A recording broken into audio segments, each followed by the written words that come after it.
오늘로 꼭 열흘 남았습니다. 무슨 얘기인지 아시죠? 5월 9일 선거 날입니다. 그런데 내주부터 바로 또 5월 4일, 5일 사전투표가 있어서 사실 얼마 남지 않았습니다. 자, 그래서 아마도 마음 결정하신 분들이 많이 있을 거고요.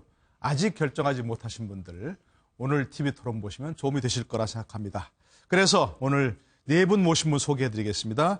제 오른쪽부터 소개해드릴까요? 강현재 국민의당 선대위 TV토론 부단장 나오셨습니다. 이종근 데일리안 논설실장 모셨고요. 박수현 민주당 선대위 대변인 함께하십니다. 차재원 부산가톨릭대 교수 모셨습니다. 어서 오십시오. 안녕하세요. 네, 반갑습니다. 예, 오늘 민주당 측 대변인 모셨고요. 또 국민의당 측 TV토론 부단장 모셨는데 저희가 다른 당 후보들 관련자들도 다음에 다시 모실 것을 약속드리겠습니다. 자, 어제 TV토론 많이 보셨겠죠? 상당히 많은 분들이 보신 걸로 시청률이 나오고 있는데요. 어제 TV토론이 끝나고 나서 후보들이 소감을 밝혔습니다. 어떤 내용들인지 한번 보시고 돌아오시죠. 열심히 했고요. 오늘 약간 좀 새로운 포맷이었는데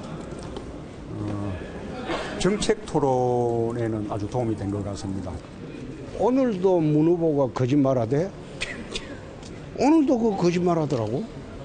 그 거짓말을 저래 해가지고 대통령 되겠어요? 대통령이 뻔한 거짓말을 해요. 오늘은 경제 분야에 국한했기 때문에 의미가 있다고 봅니다.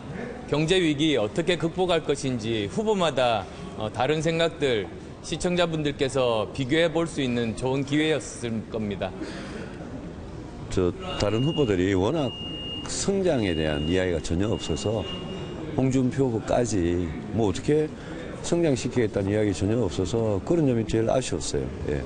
정책의 내용을 상대 후보의 내용까지 제대로 이해하고 토론을 했다고 생각합니다. 다른 분들은 이제 상대 후보에 대한 상대 후보 정책에 대한 이해까지는 아직 준비가 안 되신 것 같아요. 네. 토론이 끝나고 나니까 표정도 편안해 보이고 말씨도 훨씬 편안해 보입니다. 저렇게 토론에서 하셨으면 훨씬 나았을 텐데 생각이 들었죠. 어떻습니까? 어제 토론 보신 소감. 이게 어제 토론과요. 예. 지난번 토론이 사실상 실질적인 대선 TV 토론의 시작이다 저는 그렇게 보았습니다. 그 전까지는 사실은 그렇습니까? 네. 형식도 그렇고 내용도 그렇고 네거티브 형식의 이런 여러 가지가 있었지 않습니까? 그래서 네. 지난번 토론부터 사실은 정책 토론회로 이렇게 이행된 그런 측면이 있습니다. 네, 특히 네. 어제는 우리 국민이 굉장히 관심이 많은 경제 문제를 주제로 했기 때문에 그랬죠. 어제 굉장히 사실상 첫 TV 토론이다라고 규정을 해도 네. 별 무리가 없을 것이다 이런 생각을 하면서 이제 정책 봤는데 토론이라는 점에서. 네, 그렇습니다. 그래 봤는데 네. 아마 이 TV 토론이 그 어떤 후보의 지지율에 미치는 영향 이런 것들이 굉장히 어느 때보다 사실은 중요한 대선이 아닌가 이런 생각이 듭니다. 왜냐하면 시간이 짧고 또 많은 것들을 생각하게 하는 그런 대선이기 때문에 그래서 어제 시청률도 30%가 넘는 그런 기록을 했다고 하지 않습니까? 네. 그래서 나름대로 문재인 후보 입장에서는 경제가 전문 분야가 아니어서 걱정하는 부분도 있었지만 나름대로 충분하게 상대 후보로부터 질문을 받는 여러 가지 공약 부분에 대해서 네네네. 충분하게 설명을 하고 선방을 하면서 비교적 안정적인 모습을 보여준 네. 그런 토론회였다 그렇게 자평을 하고 있습니다. 알겠습니다. 시청자 여러분께서는 다 아시겠습니다만 민주당 선대위 대변인이시라는 걸 감안하고 들으셔야 되겠습니다. 네. 어떻게 보셨어요? 안철수 후보 중심으로 해서 어제 TV 토론에서는? 예, 먼저 이제 문재인 후보님께서 경제가 전문 분야가 아니신데도 불구하고 이제 비교적 선방을 하셨다고 하는데 네. 문재인 후보님은 인권 변호사니까 인권 전문 아니시겠어요? 네. 그런데 어쨌든 북한 유엔 인권 결의안 문제라든지 최근에 굉장히 논란이 됐던 성소수자의 인권과 관련해서 또 충분히 인권 변호사다운 답변을 하지 못하셨다는 점이 좀 기억이 나고요. 안철수 후보님 같은 경우에 어제 토론은 비교적 차분하게 하신 것 같습니다. 네. 그리고 이제 그 마지막 발언에서 이제 본인이 그동안 이제 토론회 때 좀 잘 못했던 것이 이제 국민들 사이에 많이 회자가 되고 네. 그것이 지지율 또 하락에 어느 정도 기여한 게 아닌가라는 이제 우려를 많이 하셨을 텐데 마지막 발언 때 그 얘기 하셨죠. 마음에 좀 본인은- 걸렸던 것 같아요, 그죠? 예, 그래서. 본인은 솔직하게 얘기한 겁니다. 네. 말 잘 못합니다. 말싸움은 더더욱 잘 못합니다. 예. 그런데 익숙하지 않습니다. 하지만 국민이 자신을 부른 이유 그리고 꼭 이 잘못된 정치 바꾸고 나라 바꾸라는 어떤 국민의 명령만큼은 자신이 자기 어떤 사리 사욕을 다 내려놓고 꼭 지키겠습니다. 이런 이제 마무리 발언을 하셨는데 그런 어떤 진심이 좀 잘 전달이 됐으면 합니다. 예. 자, 다른 두 분께서는 이제 평론하시는 입장에서 어제 토론을 포함해서 지금까지 토론 좀 간략하게 어떻게 보셨는지 좀 말씀해 주시면요. 어제는 그 5차 토론이지만 사실상 그 승관이가 주관한 두 번째 토론이지 않습니까? 그렇죠. 그 주제 자체가 경제정책이었기 때문에 어떻게 보면 좀 딱딱한 측면이 있다. 재미는 없었어요. 예, 재미는 없다는 속으로 이야기는 할 수 있습니다만 지난번 1992년도 미국 대선에서 클린턴 대통령 그 후보가 한 이야기가 있지 않습니까? 이 경제는 그러니까 문제는 경제다. 경제야, 예. 바보야. 이런 이야기가 있습니다만 그 정도로 하니까 이 사회를 어떻게 보면 표심을 가를 수 있는 아주 중요한 하나의 그 쟁점이 바로 경제 문제인데 어제 토론 같은 경우 우리나라 이 대선 역사상 처음의 형태, 새로 보는 형태가 아니었나 하는 생각입니다. 각 후보자가 자신이 갖고 있는 이 그 경제 정책을 먼저 설명하고 그 상대 후보들로부터 질의응답을 받는 식으로 일문일답으로 하는 식으로 하는 이 그 토론은 처음이었거든요. 그래서 나름대로 그 유권자 입장에서는 각 후보가 갖고 있는 경제 정책에 대한 비전이나 이런 그 자신의 마음이 들어간 부분을 잘 가려낼 수 있는 아주 좋은 기회가 아니었던가 하는 생각입니다. 그런 측면에서 본다고 한다면 올해 5번의 토론을 거치면서 점점 TV 토론이 좀 진화되고 있다. 유권자들 입장에서는 이 선택의 기준을 선택하는 데 있어, 그러니까 선택을 하는 데 있어서 많은 이 유리한 점을 찾을 수 있는 하나의 그 계기가 됐던 것이 아닌가 생각합니다. 꼼꼼히 챙겨봤으면 굉장히 여러 후보들의 정책적 차이점을 잘 알 수 있을 것이다. 이제 이런 말씀이셨고 한 번 더 남았죠. 그러니까 한 번 더 기회가 있을 것 같은데. 자, 우리 이정무 실장께서는 예, 그 세 분은 좀 방어적이었고 두 분은 공격적이었다 이렇게 표현하고 싶습니다. 세 분은 방어적이었고. 자, 방어적인 분들은 어떤 분들이냐면 문재인 후보, 안철수 후보, 유승민 후보 방어적이었다는 게 저는 왜 이런 표현을 썼냐면 그동안 비판받았던 부분들을 어떻게든 좀 이렇게 보완하려고 하는 자세들을 많이 보였다는 거죠. 문재인 후보 좀 너무 오만했다라는 표현을 많이 받았잖아요. 오만이라는 표현 좀 적절하지 못하시라고 생각하실 수도 있지만 그러나 이 처음 시청자들이 보는 4차 토론도 있을 텐데 근데 처음 보는 시청자들에게 아니 그 얘기는 내가 이미 전에 많이 했다. 그냥 정책본부장이 물어봐라. 이건 사실 유승민 후보에 대한 어떤 결례가 아니라 시청자들에 대한 결례라고 저는 생각을 하거든요. 그런데 그런 점 충분히 그 부분은 사과한다라고 또 공개적으로 말을 한 부분. 안철수 후보는 아까 말씀하셨던 부분, 말싸움 능하지 못하다. 솔직하게 그 부분을 시인하면서 이런 부분들을 사과도 하고 시인한다는 건 그만큼 시작할 때부터 자세가 상대방 얘기를 좀 들어보자. 듣고 내가 충분히 이야기하겠다는 그런 그 자세를 보였다는 점. 그리고 유승민 후보의 지적은 이 점이에요.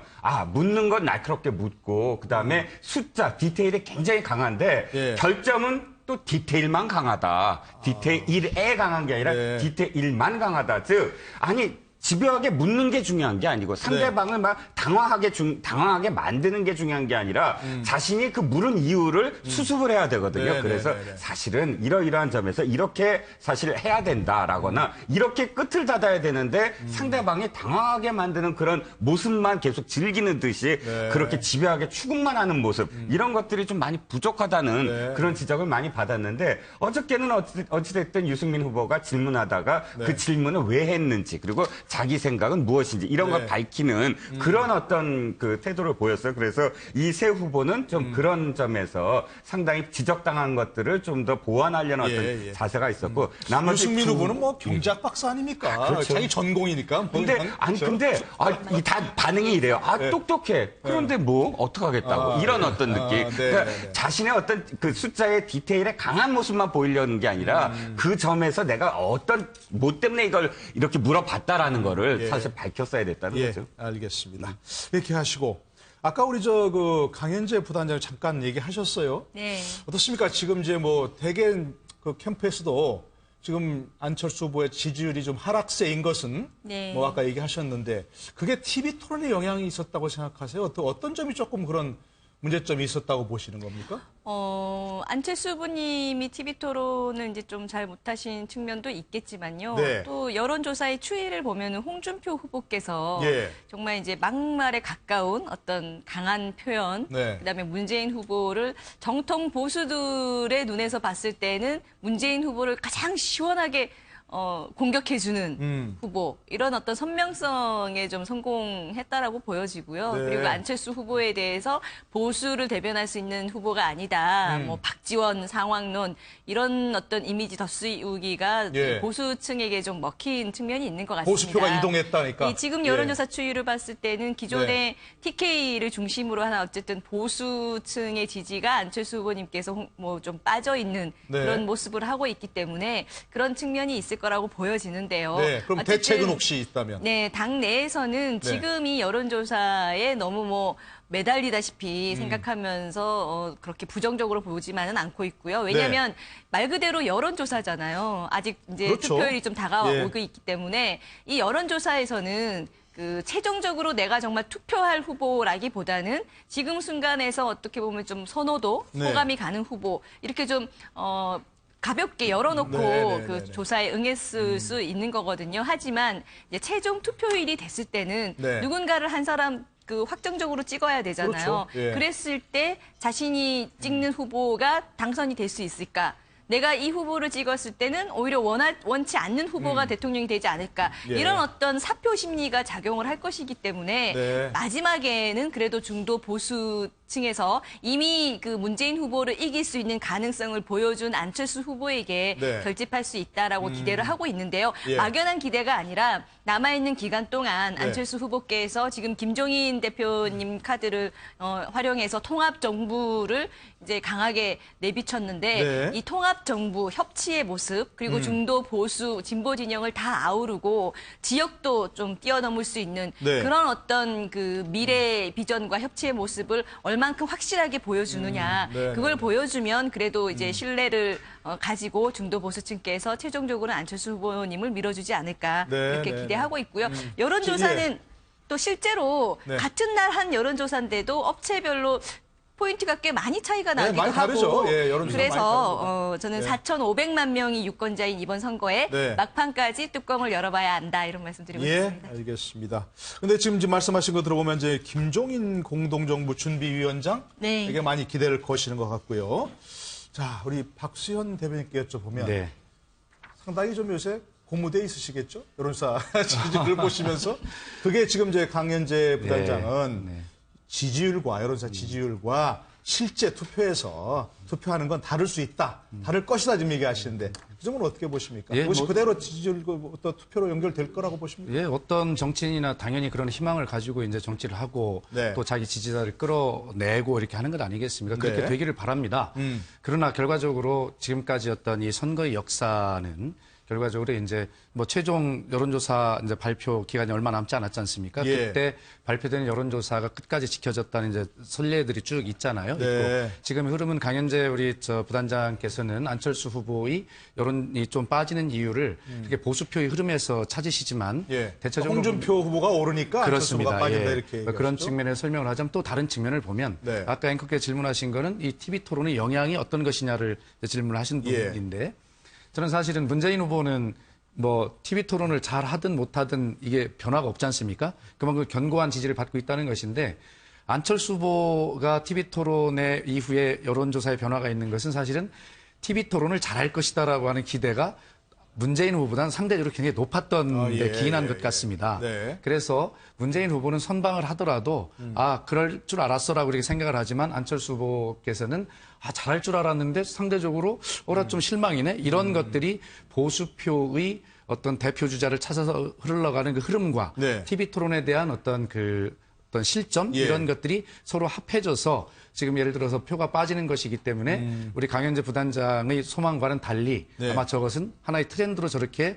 계속 선거 때까지 굳어질 것이다. 예. 그렇게 예상합니다. 예, 두 분은 뭐 의견이 다르셨고요. 혹시 어떻게 보십니까? 지금 안철수 후보가 일반적인 여론조사에서 나오는 것들이 많이 이제 하락세를 보이는 추세가 보이는데 어떤 반등의 계기, 김종인 위원장 영입으로 가능할까 어떻게 보십니까? 그런 것들. 그렇죠. 아쉬운 건 타이밍이에요. 사실은 내용은 저는 굉장히 괜찮은 내용이라고 봅니다. 왜냐하면 어차피 지금 협치 말씀하셨지만 누군가 이 다음에 정권을 잡더라도 사실 전혀 할 수 있는 게 없어요. 더불어민주당도 마찬가지입니다. 122석의 의석을 갖고서는 이 선진화법을 뛰어넘을 수 없는 거거든요. 그렇죠. 그러면 지금은 모든 당이 우리 당을 중심으로 해서 다 할 거야 하지만 실제로 이제 대선이 끝난 다음에는 어떻게든 협정 연행이 될 수밖에 없습니다. 어떤 사안이든. 그렇다면 그 모습을 일찍 보여주는 우리의 앞으로의 정부의 모습이 어떻고 어떤 뜻을 갖고 어떻게 할 것이다라는 걸 보여주는 건 어떤 면에서 굉장히 신선하게 새로운 어떤 모습일 수도 있어요. 인수위 없이 시작하니까. 문제는 근데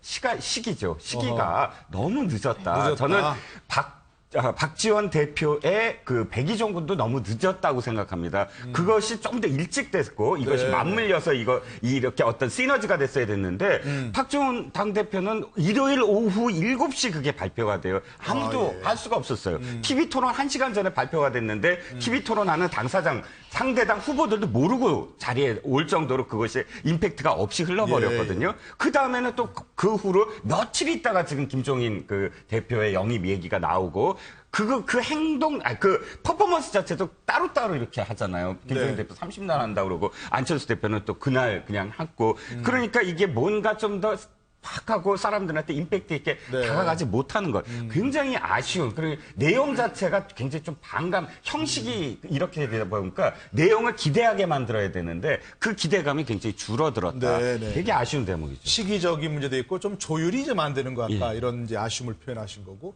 우리 차재원 교수께서는 어떻게 보십니까? 지금 이제 국민의당에서 안철수 후보의 어떤 그 반등 모멘텀, 뭐 김종인 대표를 전 대표를 이렇게 공동정부 준비위원장으로 영입하고 토론회 직전에 그걸 이렇게 했습니다. 그렇죠? 그렇죠. 그러면 뭐 어떤 일종의 승부수라고 보여지던데. 승부수라고 할 수 있겠습니다만, 그러나 저는 그 역할, 내내 파장 자체는 상당히 좀 제한적이지 않을까 하는 생각입니다. 사실 안철수 후보가 이야기하는 개혁 공동정부, 그리고 협치라는 부분은 아마 누가 집권을 하더라도 이 방향으로 갈 수밖에 없다는 그 방향성은 맞습니다만. 그건 당연하죠. 그렇죠. 그렇지만 그러나 김종인 전 대표를 영입해서 지금 안철수 후보가 생각하고 있는 마지막의 이 모멘텀을 만들어낼 수 있을지 부분에서는 김종인 전 대표의 역할과 한계가 분명히 드러나고 있는 것이 아닌가 하는 생각입니다. 사실 김종인 전 대표가 아시다시피 지난번 본인이 이야기한 대로 지금 소위 말해서 비패권지대에서 뭔가 연대를 한번 모시게 해보려고 한 거 아닙니까? 그러면서 본인 스스로가 킹메이커가 아니고 킹으로 한번 뛰려고 하다가 결국은 안 됐거든요. 그거 자체가 스스로가 갖고 있는 정치적 동력이 없다는 걸 스스로 인정을 한 꼴이 되었기 때문에 그런 얘기를 했었죠. 그렇죠. 그리고 또 한편으로는 김종인 전 대표가 사실 안철수 후보가 손을 잡았을 때 시너지 효과가 되려고 하면 김종인 전 대표가 어떻게 보면 정치적인 개를 같이 해왔던 민주당 내의 비문계 의원들이 사실 따라왔어야 되는 측면이 있는 거거든요. 지금 이현주 의원, 최명길 의원 미리 들어갔지 않습니까? 그 두 분 말고는 나머지 소위 말하는 박영선 의원, 변재열 의원 이런 분들이 다 머무르고 지금 민주당 내에서 선거를 열심히 하고 계시지 않습니까? 그분들이 나올 가능성이 거의 없다. 그렇기 때문에 정치적 파장이 좀 역할이 적을 수밖에 없다는 것. 또 한편으로는 지금 결국 김종인 전 대표를 해서 소위 말해서 이 지금 비패권 연대, 제3지대 연대의 형식을 취하려고 할 때 가장 또 동의를 해야 될 사람들이 누구겠습니까? 자유한국당의 홍준표, 그리고 바른정당의 유승민 후보가 어떤 식으로든 한번 힘을 합치자고 손을 내미는 형국이 돼야 되는데 그 부분이 지금 홍준표 후보 같은 경우 본인이 지금 2등 나아가서는 천하 3분지기에서 자기가 될 수 있다는 식으로 지금 생각을 하고 있는 거 아닙니까? 그렇죠. 그렇기 때문에 지금 드랍할 가능성이 없다. 오히려 자기 중심으로 뭉치자는 이야기를 하고 있기 때문에 그런 거고요. 유승민 후보 입장에서는 당내에서 상당히 내용을 겪고 있긴 합니다만 유승민 후보가 지금 드랍하기에는 자신의 정치적 생명뿐만 아니라 자신들이 새누리당을 떨쳐놓았을 때 참보수이겠지, 따뜻한 보수, 개혁적 보수라는 그 명분 자체를 폐기해야 된다는 그런 측면 때문에 본다고 한다면 안철수 후보가 지금 나름대로 그 마지막 카드라고 지금 준비를 하셨지만 김종인 카드 가지고는 조금 힘에 붙이는 것이 아닌가 하는 것이 제 생각입니다. 다른 분들 말씀 들어봤습니다. 그래도 강현재 부단장께서 이 부분은 좀 네. 이건 효과가 있을 것이다라는 포인트를 얘기해 주실 것 같아요. 예, 저도 뭐 두 분 말씀하신 것처럼 일단 좀 시기적으로 좀 네. 늦은 것은 아쉽지만요. 아직 김종인 대표님의 역할이 끝났거나 미미할 거라고는 생각하지 않는 것이 이제 시작이죠, 뭐. 예, 이제 들어오시는 거고 김종인 대표님이 이제 하실 수 있는 역할의 가장 핵심은 아무래도 이번에 선거와 관련해서 계속 주장해 왔던 공동정부, 통합정부입니다. 아울러서 개헌이죠.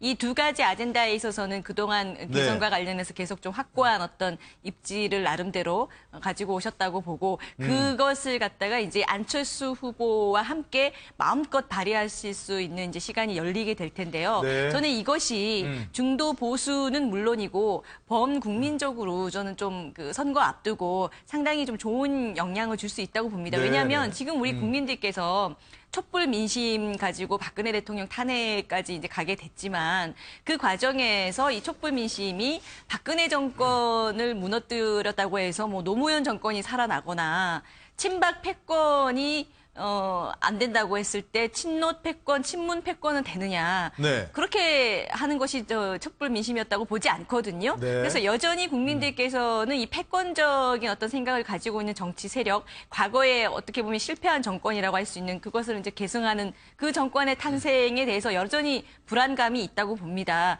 그렇다면 이번에 남은 시간 동안 정말로 우리가 예.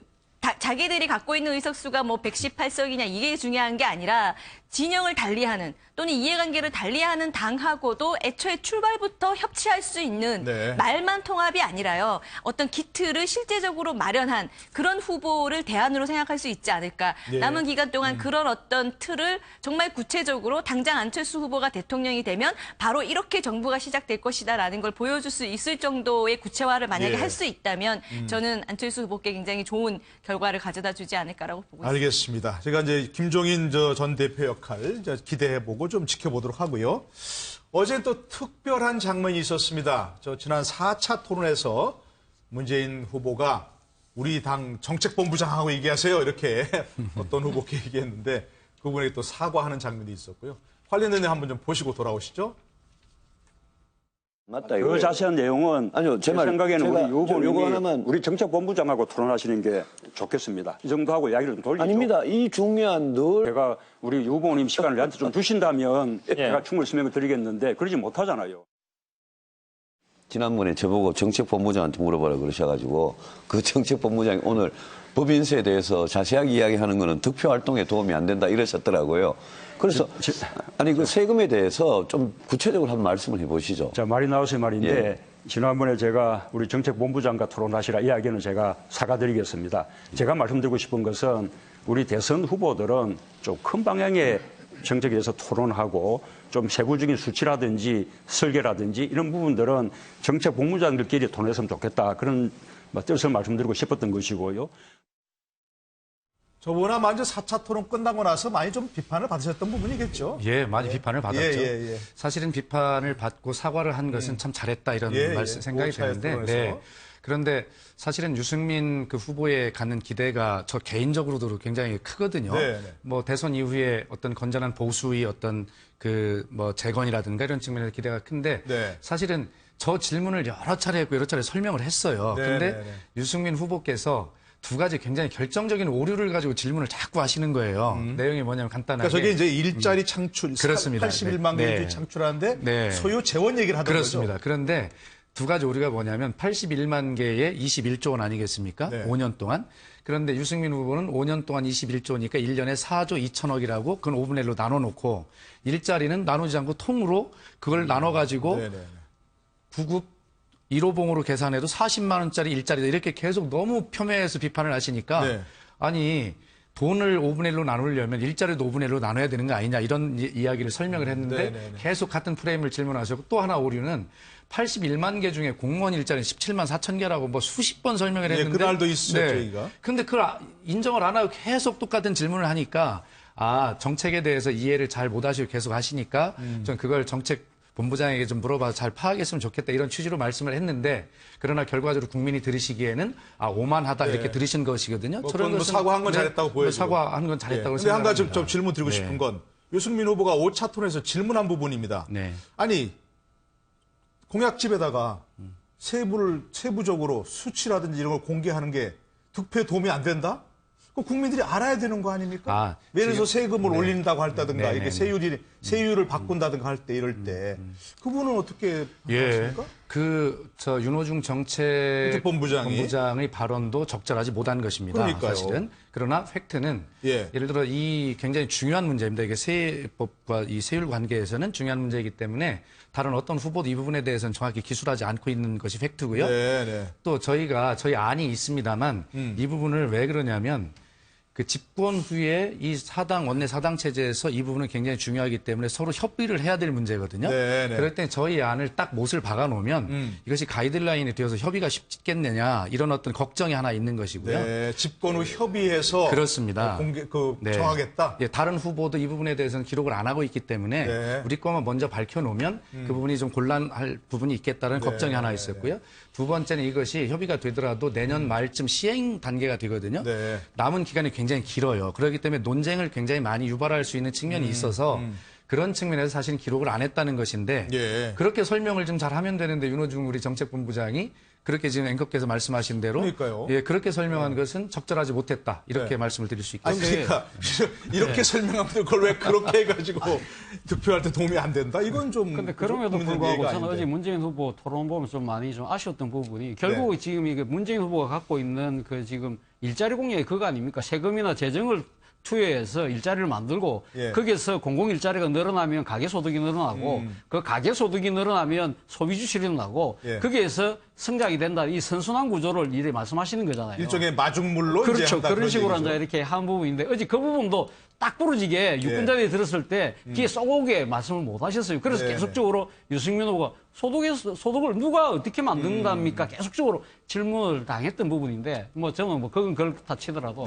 그러나 아무튼 이 지금 일자리 공약과 관련된 그것뿐만 아니라 경제 공약에 관련해서 이 재원을 어떻게 마련할 것인가 부분은 사실은 이 정세하고도 상당히 관련된 부분이거든요. 그 부분에 대해서도 어제 그러니까 정세에 대한 부분도 제대로 말씀을 좀 해보라. 그 이야기할 때 문재인 후보가 지난번 정책본부장 사과하면서 약간 이 말꼬리를 잠깐 돌린 측면이 있는데 어쨌든 저는 좀 앞서 지금 윤호중 정책본부장이 조금 살이 깊지 못한 이야기는 했다고 합니다만 그러나 지금 지금 제1당의 후보고 지금 재원을 어떻게 마련을 할 부분인가에 대해서는 상당히 국민들이 표를 찍는데 그 정책을 신뢰할 수 있는 없냐를 좌우하는 중요한 잣대거든요. 그런 측면에서 상당히 아쉽다. 그러나 아까 우리 지금 박수현 의원께서 다른 후보들은 지금 공약을 안 한다고 이야기지만 그런 측면에서 보면 어제 유승민 후보는 본인이 그 자리에서 그 이야기를 했어요. 자기는 법인 세율 21%지만 자기가 집권하면 25% 올리겠다. 옛날 MB 이전 그러니까 노무현 대통령 시절에 25% 가겠다고 단도직입적으로 이야기를 했습니다. 명목세를 올리겠다고 했죠. 명목세를 올린다고 했죠. 그러니까. 그런 식으로 물론 유승민 후보 입장에서는 아무래도 집권 가능성 자체가 좀 상대적으로 낮아 보이고 그러다 보니까 자신 있게 말씀을 하셨는지 모르겠습니다만 상대적으로 또 문재인 후보 같은 경우 집권 가능성이 훨씬 더 높으니까 신중한 측면이 있겠습니다만 어쨌든 유권자들 입장에서는 지금 내놓은 공약에 대한 재원을 어떻게 마련할 것인가 그 부분에 대해서 좀 더 구체적인 설명이 필요한가 아닌가 생각합니다. 글쎄 말입니다. 자, 우리 황현재 부단장은 이런 논란 어떻게 보셨는지 말씀해 주시고 혹시 안철수 후보도 이런 비슷한 공약을 했다면 그런 수치를 공개 안 한 게 맞는지요? 그때. 일단 문재인 후보님 어제 토론과 관련해서는 저는 어제 잠깐 정책본부장과 얘기하라는 말을 한 것에 대해서 사과는 하셨지만 그 후에 뒤따라 한 말씀이라든지 그 후에 이제 계속된 토론을 보면은 여전히 재원 문제를 좀 세세한 거, 지역적인 거 이렇게 인식하고 계시다는 걸 알 수가 있었어요. 사실 일자리를 만들겠다는 거, 특히 공공 일자리 같은 경우엔 결국 이제 국민의 돈이 투입돼야 되는 부분인데 그런 거라든지 복지와 관련해서는 재원의 문제가 저는 일자리 만들기와 복지 못지않게 거의 비등한 수준으로 따라와야 되는 공약이라고 생각하거든요. 그렇지 않으면 그게 말 그대로 빌공약, 공수표 남발하는 게 되는 겁니다. 근데 그것에 대한 어떤 인식이 좀 약하신 것 같고 또 지금 우리 국민들께서는 과거와는 달리 뭐든 해주겠다, 퍼주겠다, 다 해주겠다 이것만 믿는 국민들이 아니시거든요. 굉장히 날카롭고 아주 섬세한 시각 시각으로 후보들을 이제 검증을 하고 있고 특히나 뭔가를 이렇게 퍼주는 것과 관련된 공약 같은 경우는 무슨 돈으로 어떻게 하겠다는 거냐를 특히나 꼼꼼하게 보시려고 하는데 예. 문재인 후보는 정작 그 돈 문제에 대해서는 그거는 정책본부장 할 일, 세세한 수치는 대통령이 할 게 아닌 거 이렇게 얘기하시는 거는 조금 잘못된 인식이라는 생각이 들고 예. 안철수 후보님 같은 경우에는 그 제가 지금 뭐 세율 인상 수치를 얼마짜리로 이렇게 밝히셨는지까지는 제가 잘 모르겠는데 네네. 어제 그 문재인 후보 측의 윤호중 전책본부장인가요? 네. 이분이 저는 참 속에 있는 얘기를 그대로 하신 거 아닌가 이런 생각이 듭니다. 속내를 그대로 얘기한 겁니까? 예, 그러니까 정책본부장은 어쨌든 캠프에 계신 분이니까 네. 자기 후보가 당선이 돼야 될 거 아닙니까? 근데 어떤 정책을 내는 데 있어서 이렇게 냈을 때 유권자들이 봤을 때 이제 그 유리할까? 불리할까 이런 걸 아마 고민하는 자리에 있을 것 같은데요. 네네. 그러다 보니 이제 이거를 있는 그대로 얘기해서 이게 좀 속된 말로 뽀록이 난 거 아닌가 싶은데 예. 아까 우리 들통이 난 걸로 이렇게 얘기했죠. 정정하겠습니다. 들통이 난 것 같은데 예. 정말 이제는 네. 아예 자신이 없거나 확신이 없으면은 자신 없다 확신 없다 좀 더 고민해 보겠다고 말하는 게 대통령 후보로서는 맞다라고 봅니다. 예, 예. 아니면은 좀 반발이 있더라도 또는 어떤 이제 뭐 표심이 좀 떨어져 나가더라도 예. 자기가 확고한 소신이면 그것을 밝히고 뚫고 가야 맞다라고 보거든요. 예. 근데 문재인 후보님 같은 경우 일자리라든지 경제 살리기 자신이 하겠다라고 했으면 적어도 진짜 많은 재원이 드는 그런 공약에 관해서 재원과 관련된 수치, 세금 인상에 관한 수치 같은 것들은 어쨌든 밝혀놓고 국민들로부터 검증도 받고 다른 후보들로부터 검증도 받는 것이 좀 당당하시지 않을까 제가 이런 짧게만 아쉬움이 좀 있습니다. 짧게만 말씀을 예, 드리면 짧게 짧게 말씀하시면. 예. 지금 강윤재 대변인 말씀하신 대로 그런 부분 그렇게 해야 맞습니다. 대부분의 그 재원 대책 다 밝혔습니다. 다만 예, 예. 지금 우리가 얘기하는 그 세율 인상과 세법 개정 문제 이런 것들에 관해서는 예. 아까 말씀드렸듯이 굉장히 시간이 많이 남은 문제이고 또 이것은 각 당의 입장을 잘 조율해서 해야 될 민감한 문제이기 때문에 예. 이 부분에 대해서 좀 신중하자는 입장이고요. 또 예산 전체 규모를 연간 보면 그 심상정 후보가 110조 원 정도를 빼고는 나머지가 대개 30에서 대개 한 40조 사이를 지금 예측을 하고 있습니다. 네. 그렇기 때문에 누가 봐도 이 예산 문제는 재정의 어떤 규모나 이런 어떤 가능한 범위 안에서 굉장히 신중하게 하고 있다라는 것을 충분하게 좀 이해를 했으면 좋겠고 문재인 예, 후보도 TV 토론에서 자 재정이라는 것 충분하게 어떤 그 한계가 있기 때문에 그 안에서 여러 가지 신중하게 고려를 하고 있다는 입장을 밝혔거든요. 예. 그렇기 때문에 어떤 전체적으로 아무것도 어떤 재원 대책을 안 밝혔다라고 하는 이런 어떤 판단은 좀 맞지 않다 예, 말씀을 드립니다. 그건 아니고요. 그래서 예, 이 부분만 가지고 얘기한다 그런 말씀이죠. 예.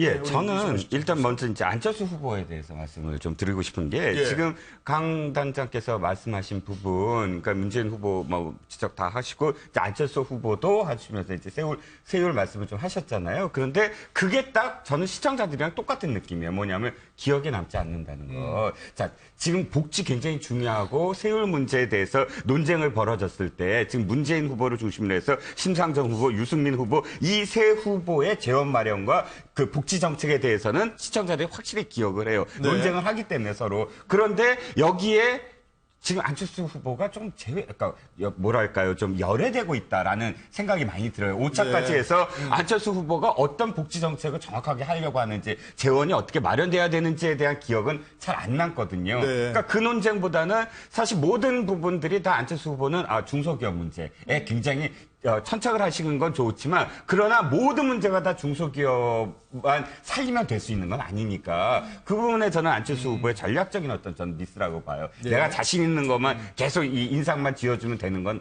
또 아닌 것 같다는 생각이 들고 뭐 문재인 후보는 사실 좀 전에 의원께서 말씀하신 부분 예. 굉장히 공감 박수현 대변인입니다. 예, 네. 박 대변인께서 말씀해 주신 공감은 가는데 다만 그렇게 설명을 전혀 안 하셨거든요. 문 후보는 5분의 1이 이 재원이고 또 5분의 1을 총원을 나눠 써야 됐는데 그걸 나누고 계산해야지 왜 이렇게 했느냐라고 했다면 예. 그거 진짜 설득력있을 텐데 그렇게 말씀 안 하시니까 문제가 그러니까 두 분 다 유승민 의원의 그 질문과 이 문재인 후보의 답변과 두 분 다 이것과 관련해서 정확하지 못했다. 네. 이거는 뭐 유승민 후보만 이걸 모르고 있다라고 비난할 수는 없는 문제다라는 거죠. 예, 예.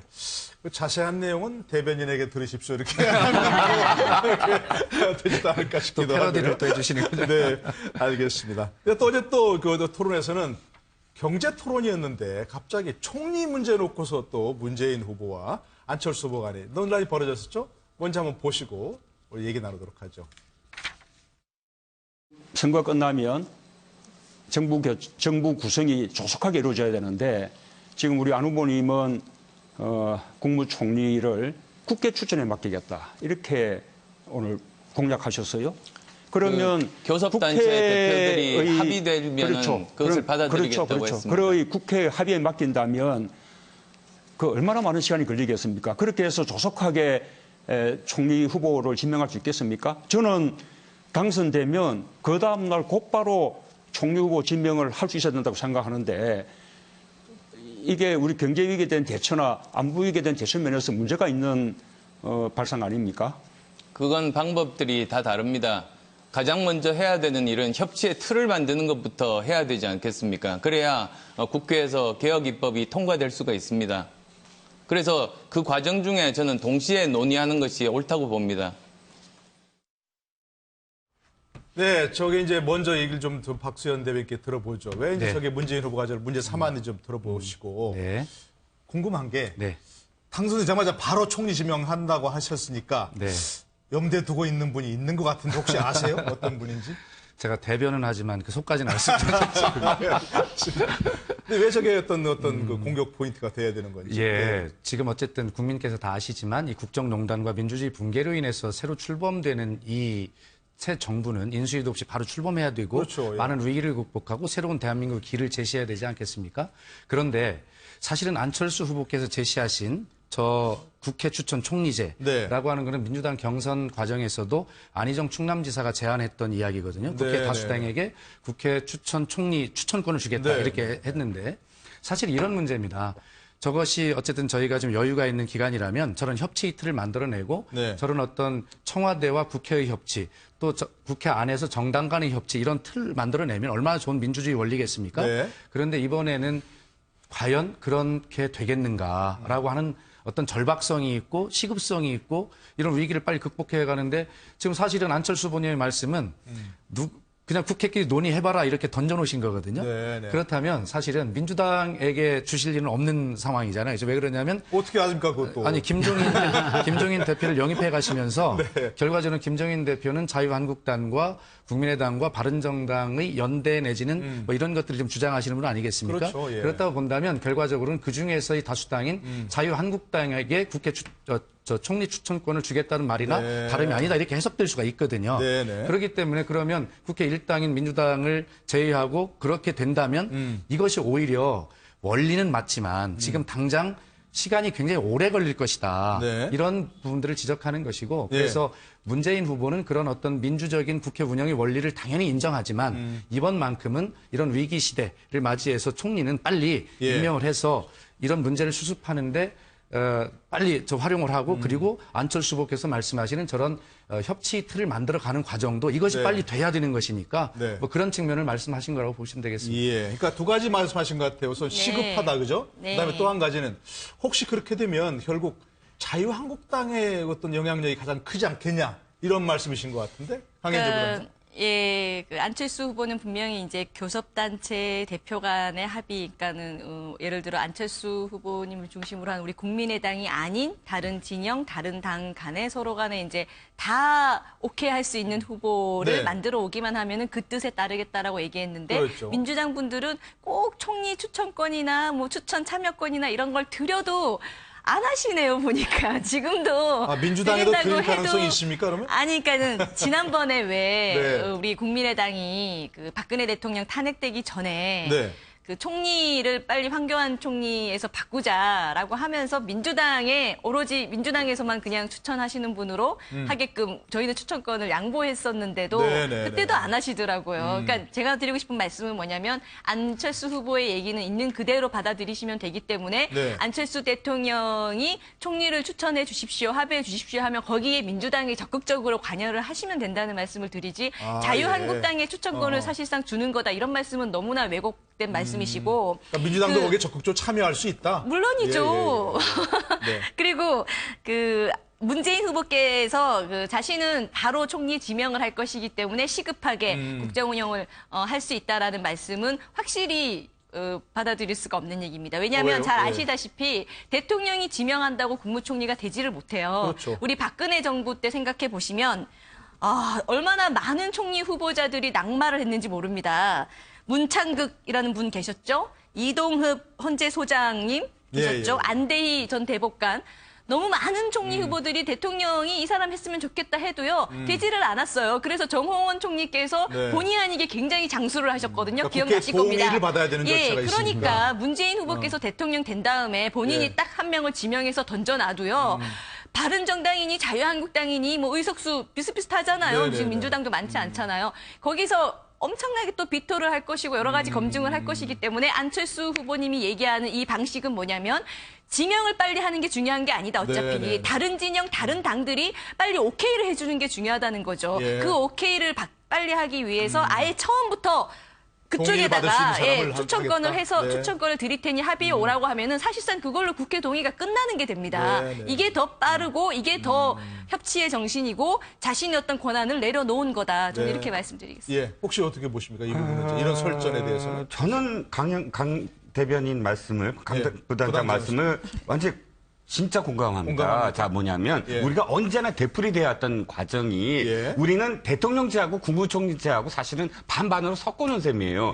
국무총리라는 것이 사실 대통령제에는 없거든요. 근데 그 맨 처음 재헌회부터 그렇게 만들어갖고 재헌헌법을 그래서 총리를 꼭 이렇게 비준은 받아야 돼요, 국회에서. 그러면 한 번도 제대로 그것이 받아들여진 적이 없어요. 늘 되풀이되는 어떤 그런 혼란과 또 그것부터 정쟁이 시작됩니다. 시작하자마자, 물론 허니문 기간이라고 있고 그렇지만 그의 인수위가 있을 때 얘기죠. 지금은 그게 불보듯 뻔하잖아요. 그러면 지금 말씀하셨듯이 어떤 의미에서는 민주당이 이거를 노무현 전 대통령이 박근혜 한나라당 대표한테 던진 대연정과 똑같이 생각할 수도 있어요. 지금 5 후보가 모두 다 협치를 얘기하면서 대통령의 권한을 축소합니다. 그리고 총리한테 권한을 거의 다 대부분 준다고 이야기하고 있어요. 책임 총리제 발언부터 시작해서 거의 5 후보가 비슷합니다. 그 점은. 그렇다면 총리가 이 조각을 해서 전체적으로 대통령과 권한을 조금씩 반분해서 전체적으로 내치를 이끄는 방향으로 간다? 그러면 지금 말씀하셨던 거 순수하게 받아들인다면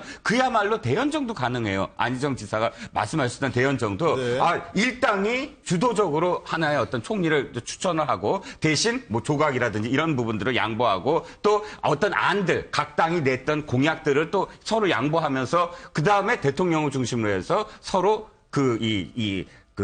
통합의 정치 또는 협치의 정치를 해나간다? 가능한 부분이거든요. 그래서 이거를 굳이 무조건 안 된다라고 볼 것이 아니라 좀 더 넓게 보면 충분히 받아들일 수는 아니다라고 저는 생각합니다.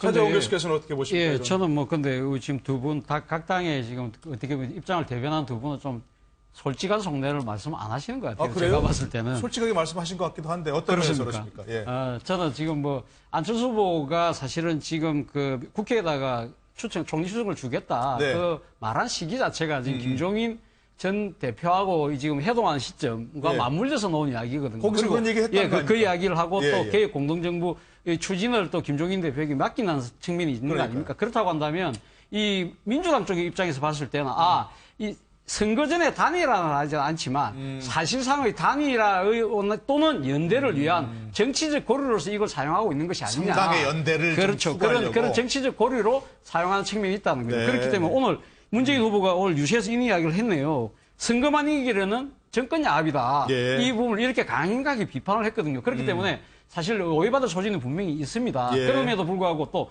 문재인 후보 입장에서도 보았을 때는 그러면 뭐 본인식대로 그러면 본인이 가면 지명만 하면 다 끝나느냐? 네. 그렇지 않다는 거죠. 아까 우리 강 부단장께서 잘 설명하셨지만 예, 맞는 얘기죠.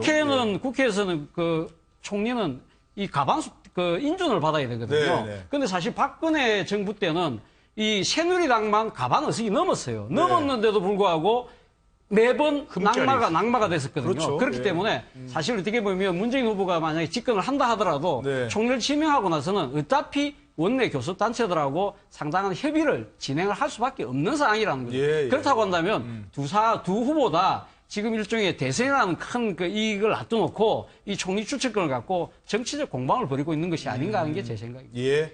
어쨌든 뭐 양쪽 다 어떤 면에서 지명을 하고 그다음에 산을 넘어야 된다든가 아니면 또 산을 먼저 넘고 뭐 동의를 받는다든가 그건 가족은 다 거쳐야 되는 부분이니까요. 짧게 말씀드려도 자, 될까요? 예, 짧게 말씀하시면. 그러니까 문재인 후보께서는요, 단일화 안 한다고 했는데도 또 김종인 이제 대표님 모셔서 통합정부, 안철수 후보가 계속 얘기하던 정말 통합, 선거 전 연대는 없지만 선거 후에는 진영과 지역을 다 떠나서 정말 협치를 하겠다라고 네. 하고 있고 그것을 국민들께 선거 전에 빈말이 아니라 행동으로 보여주기 위한 과정을 가고 있는데 예. 그거 가지고 본인께서도 통합 얘기하면서 안철수 후보의 그런 통합 행보는 또 단일하니 야합이니 네. 이렇게 비판을 하셔서 정말 문재인 후보께서는 대통령이 되시면 네. 과연 진짜 다른 당하고 어떤 협치를 하실 것인가 굉장히 염려가 되고요. 국민의당 보고 뭐 40석 미니정당이라서 못한다라고 하면서 우리 40석 뛰어넘고 다른 당하고 다 아우르고 하겠다라고 하니까 또 사실상 선거 전 연대 이런 예, 얘기를 예. 하시니까 참 뭐 어떻게 하라는 건지 네. 모를 정도로 문재인 후보도 통합을 얘기하지 않느냐, 협치를 얘기하지 않느냐. 네. 그게 이 방법이 바로 그거 아니냐. 이런 얘기니까 제가 또 짧게 반론할까요? 짧게 그렇습니다. 그렇습니다. 반문의 역설이라고 제가 설명하겠습니다. 네. 지금 그 안철수 후보님을 중심으로 모여있는 분들 보면 전부 다 반문을 이야기하십니다. 네. 심지어는 바른정당에서 지금 입장을 낸 20명의 국회의원님들 그 입장문을 봐도 거기서 문재인만은 안 된다가 네. 주류죠. 예, 예. 자, 어떤 대통령 선거가 대한민국의 미래를 놓고 이야기를 해야지 어떤 사람에 반대하기 위해서 대통령이 나오는 사람이 도대체 어디 있습니까? 그런 정당이 어디 있습니까? 네. 자, 그러면 거꾸로 묻겠습니다. 자, 협치가 필요하고 통합이 필요하다 말씀하시면서 어떻게 문재인만은 안 된다고 하시면 어떻게 협치하겠습니까? 적어도 우리가 지금 얘기를 하는 거 보면 박근혜와 문재인 빼고 다 뭉쳐라 이건데 아무리 문재인 후보가 단점이 있다 하더라도 네. 박근혜에 비하겠습니까? 그런 어떤 것들을 가지고 사실은 지금 나머지 연대를 구성하고 하면서 반문을 이야기하면서 네. 그다음에 협치를 어떻게 할 거냐 우리에게 묻는 것은 그것은 안 된다. 또 반문의 역설이라고 얘기하는 것은 그렇게 계속 모이면 모이고 반문을 이야기할수록 지지율 격차는 점점 벌어지고 있다. 네. 그것이 반문의 역설이다. 이렇게 설명드리겠습니다. 알겠습니다. 그 문제 두 분 나와서 충분히 얘기 들어봤으니까 판단을 우리 보시는 시청자분께서 해주시길 바라고요. 자, 그런데 이제 오늘 뭐 대표할 수 있는 분은 안 나왔습니다만 홍준표 후보도 토론 끝나고 나서 늘 좀 화제를 몰고 다니죠. 지나치게 품위가 없다 이런 비판도 있지만 그래도 또 토론을 재밌게 하는 이런 요소다 이런 분도 있고 그래서요. 잠깐 한번 좀 보시고 돌아오시죠. 우리 문 후보님 사건에 대한 해명을 하는데 사실이 18%, 거짓말이 54%로 밝혀졌어요. 오늘은 거짓말 안 하실 거죠? 주제 이야기 하십시다. 네? 주제 이야기 하십시다. 그러니까. 우리 사회자한테 지적받습니다. 예. 공정거래위원회 개혁해야 된다고 생각하지 않으십니까? 그 가르쳐 주면 제가 하겠습니다. 어떻게 개혁해야 할까요? 안 후보님이 이제 공약집을 좀 봤는데 공정거래위원회를 좀 강화를 해야 되겠다. 여기는 내가 동의를 합니다. 기업 분할 예. 또는 그 재벌 계열 분리 이런 것도 있습니다. 거기도 동의하십니까? 그건 아직 내 공부가 좀 덜 됐습니다. 안 후보님이 조금 더 가르쳐 주시면 잘 보겠습니다. 나도 그 신후보하고 이야기하기 싫어요. 이야기하는 게 아니라 근데 할 수 없이 하는 거예요. 우선 지금. 서민들 표 얻는다고는 또 지금 유류세 인하해서 또 유류 소비 확대한다. 이런 이 포퓰리즘 공약은 이제 그만 내시면 좋겠어요. 모든 것이 그래 배배 꼬여가지고. 배배 꼬인 게 어떻게 아니라 그 당에서. 네, 아마 다 보시면서 많이 웃으신 분도 있을 것이고 눈살을 찌푸리신 분도 있을 텐데 다 패널 분들은 다 웃으셨습니다. 그런데 오늘 여기는 안 나왔습니다만 아까도 혹시 그 안철수 후보와 얘기하는 부분을 보면서 이런 생각이 들었습니다. 자, 이건 뭐 가르쳐 주시면 배우겠습니다. 이렇게 좀 유연하게 넘어갔는데 혹시 홍 후보가 안철수 후보 지지율이 역전 가능하다 이런 얘기 하고 있는 건 아시죠? 네. 그러면서 좀 그렇게 여유 있게 생각한 거 아닐까요? 어떻게 보십니까? 그런 부분은 홍준표 후보와 안철수 후보의 지지율이 역전하시려고 하겠죠. 뭐 홍 후보님의 희망 사항이실 텐데 네. 그것보다는 어쨌든 홍준표 후보님은 토론을 보는 국민들 중에서도 정통 보수들의 마음을 계속 잡아야 한다고 생각하실 것 같아요. 그렇죠, 실제로도 예. 그렇고 그러다 보니 안철수 후보를 뭐 세게 공격하거나 부딪히는 것은 자신에게 그다지 득이 될 게 별로 그런가요? 없고 예. 문재인 후보님이나 심상정 후보의 어떤 그런 진보 진영을 공격하는 모습에 좀 포커스를 맞추고 계신 게 급소가 아닌가. 거기에 있다고 판단한 거다. 예. 그렇게 봅니다. 저는. 특별히 뭐 안철수 후보님을 문재인 좋아한다는 것도 후보는 아닌가요?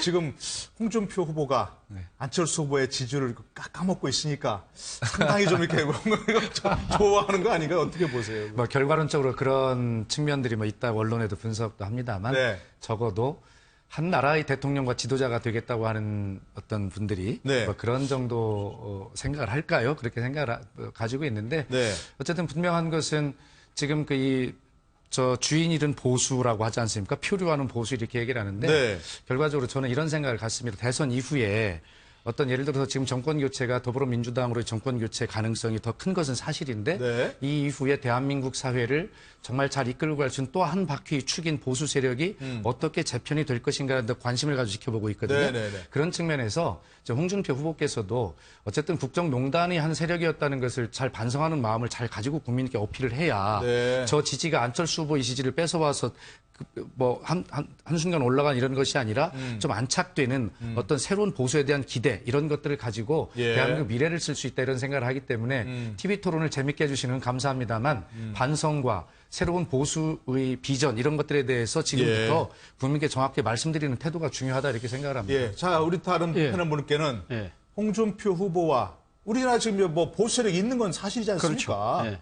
그분이 홍준표 후보 그 어떤 보수 세력이 홍준표 후보 일치된다고 보십니까? 대표할 수 있다고 보세요? 어떻게 보십니까, 그분은? 일단 뭐 지지율 지금 추세를 보면 네. 홍준표 후보에게 보수 표심이 좀 쏠리고 있는 건 사실인 것 같습니다. 지금 뭐 사실 어떻게 보면 참보수, 따뜻한 보수, 개혁 보수를 기치를 내걸었던 바른정당의 유승민 후보가 소위 말하는 배신자 프레임을 아직까지 극복을 못하고 있는 것 같아요. 그런 상황에서 이 보수가 나름대로 대안으로 생각했던 안철수 후보가 아무래도 이 지지율이 정체 국면을 지나서 약간 하락하면서 결국 보수 포심들은 내가 찍어도 결국 안 된다는 생각을 하는 것 같고 그렇다고 한다면 결국 우리 나라의 정체성을 찾아가는 것이 필요하지 않을까. 그렇다고 한다면 어디로 가야 될 것인가. 그것이 바로 홍준표 후보 쪽으로 쏠리고 있는 것 같습니다. 그리고 홍준표 후보가 사실 이 보수 표심을 끌고 가는 이유 중에 하나는 지금 5번의 토론에서 홍준표 후보는 자고 면하지 않고 딱 그 보수의 본색만 딱 드러내고 있잖아요. 보수의 아젠다를 딱 집중적으로 공격을 하는 거죠. 뭐 급소가 어딘가를 급소를 아는 거죠. 국가보안법 문제라든지 대북 송금 문제라든지 안보 문제. 안보 문제도 그렇죠. 또 노무현 전 대통령의 뇌물죄라는 식으로 계속적으로 자기가 좀 말을 만들면서 하는 이야기.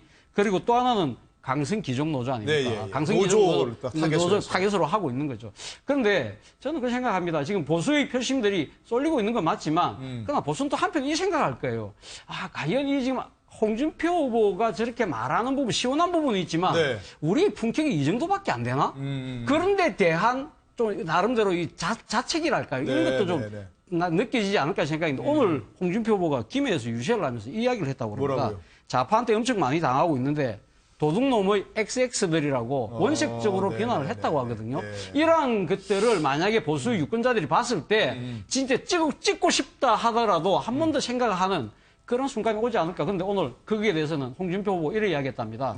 자신은 성질 참으면 암에 걸릴 것 같아서 있는 말 다 한다고 하는데 여기에 과연 보수 표심들이 얼마큼 동의를 할 건지 지켜볼 대목입니다. 어떻게 보세요? 지금 홍준표 후보가 이른바 보수 세력을 대표하고 있다고 이제 얘기를 하고 있는데 그런 점에서 저 그 지지율과 표심이 일치될 건지.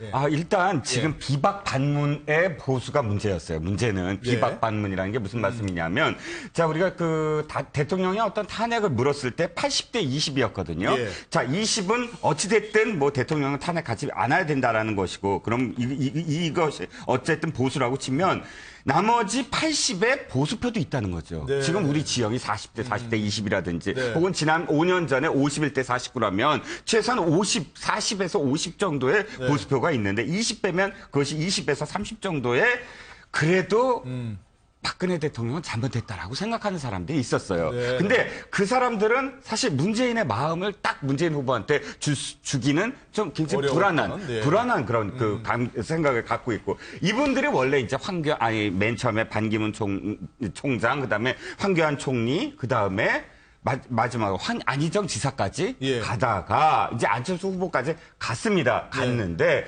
뭐 여러 가지 어떤 이유가 있어서 어찌됐든 안철수 후보한테도 정착하지 못하고 다시 이제 떨어져 나왔는데, 그렇게 됨으로써 사실 부동표가 굉장히 늘어나고 있잖아요. 일부 여론조사에 의하면 20에서 막 더 늘어난다고는 하는데, 더불어 홍준표 후보의 지지율도 지금 사실 굉장히 추세선이 올라가고 있어요. 한 2주 연속 뭐 5%에서 뭐 7%에서 9%에서 10%를 돌파한 여론조사도 꽤 있습니다. 일부에서는 있습니다. 저는 추세선은 굉장히 유의미하다.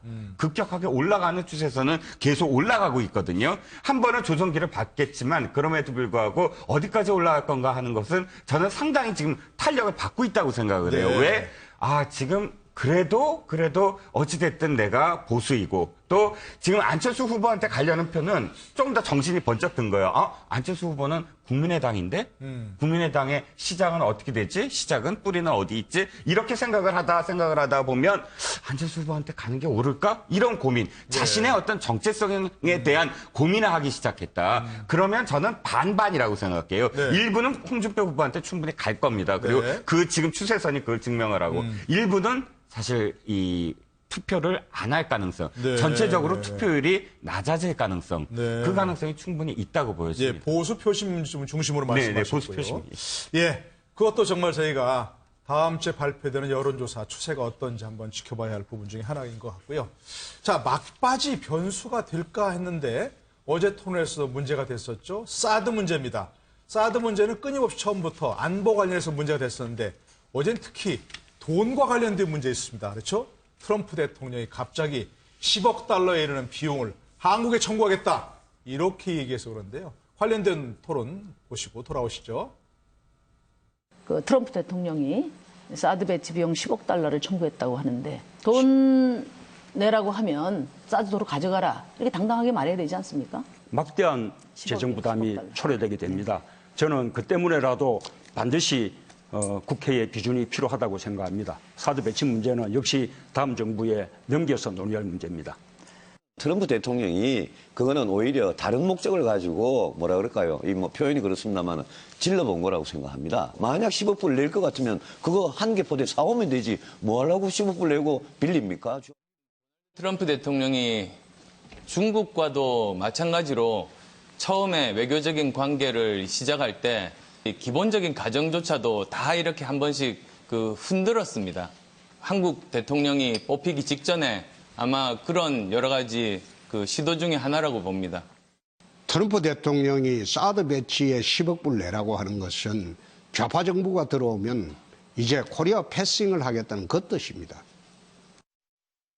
자, 시간이 많이 남지 않았으니까 좀 짧게 부탁을 드릴 것 같습니다. 저 부분 어떻게 보십니까? 과연 트럼프 대통령이 사드 배치 비용 청구하겠다, 이런 문제, 민주당의 입장은 뭡니까? 국회 비준을 거친다, 그런 건가요? 지금 국민께서 굉장히 당황하실 것이고요.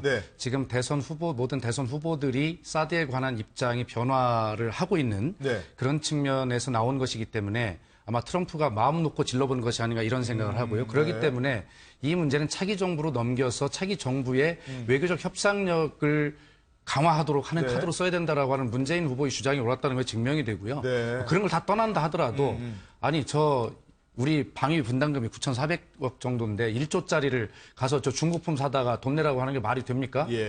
알겠습니다. 이걸로 줄이겠습니다. 예, 네. 강현재 부단장은 어떤 문제 어떻게 한 보시나요? 가지 전제가요. 예. 정말 우리가 미국 정부의 트럼프 대통령이 저렇게 말했다고 해서 10억 불을 그럼 내야 되느냐에 대한 팩트가 확인이 돼야 됩니다. 예, 아직은 지금 확실치 않은 것 같아요. 어떤 의미든지. 근데 국방부가 얘기를 했지 않습니까? 우리가 그 당사자였고 주무부서인 국방부에서 약정서까지 얘기를 하면서 이 부분은 이렇게 돼 있고 이렇게 돼 있고 얘기를 해서 그 트럼프 대통령이 얘기하는 10억 비용은 우리 부담이 아닌 것이 명백하다라는 네, 얘기를 네, 네. 계속 했는데도 불구하고 대통령이 되시겠다는 분이 국방부 말이나 이런 것들을 확인해 보고 낼 필요가 없으면 당연히 내지 않고 사드 배치는 우리의 이익으로 또 배치하고 네. 이런 스탠스를 취하는 것이 맞는 건데 문재인 후보께서는 트럼프 대통령의 저 말만으로 마치 봐라 사드 배치를 하지 않을 이유가 생겼다 이런 것처럼 이제 입장을 취하시는 걸 보니 예. 그냥 속내는 사드 배치가 마땅치 않고 좀 예. 철회하고 싶고 이런 속내라는 것을 그냥 차라리 좀 명확하게 밝히시고 네. 선거에 임하시는 게 맞지 않는가 하는 강현재 생각이 부단장의 말씀은 추측입니다. 그렇지 예, 않습니다. 부담할 일 없다 이제 이런 말씀이시고 짧게 우리 저 예, 한 번만 저는 좀 뭐 그 들어야겠습니다. 예. 문제는 트럼프 대통령이 그러면 실없이 이런 이야기 했겠습니까? 네. 저는 뭐 지금 이 사드 문제는 결국 뭐 소파 협정에 의해서 우리가 돈 낼 건 아니지만 트럼프가 결국 궁극적으로 노리는 거는 한국의 방위 분담을 높여야 된다는 소리 그런 아니겠습니까? 속내로, 네. 그런 부분들에 대해서는 어제 이 후보들이 사실 그 문제에 대해서 집중적으로 토론 안 한 건 아쉽다. 그런 생각입니다. 예, 알겠습니다. 다음번에도 토론이 있으니까요. 그 문제도 이슈가 될 걸로 생각이 됩니다. 저희 스타스페이스는 그분 철저히 분석해서 쉽게 알려드리도록 하겠습니다. 함께해 주신 여러분 고맙습니다.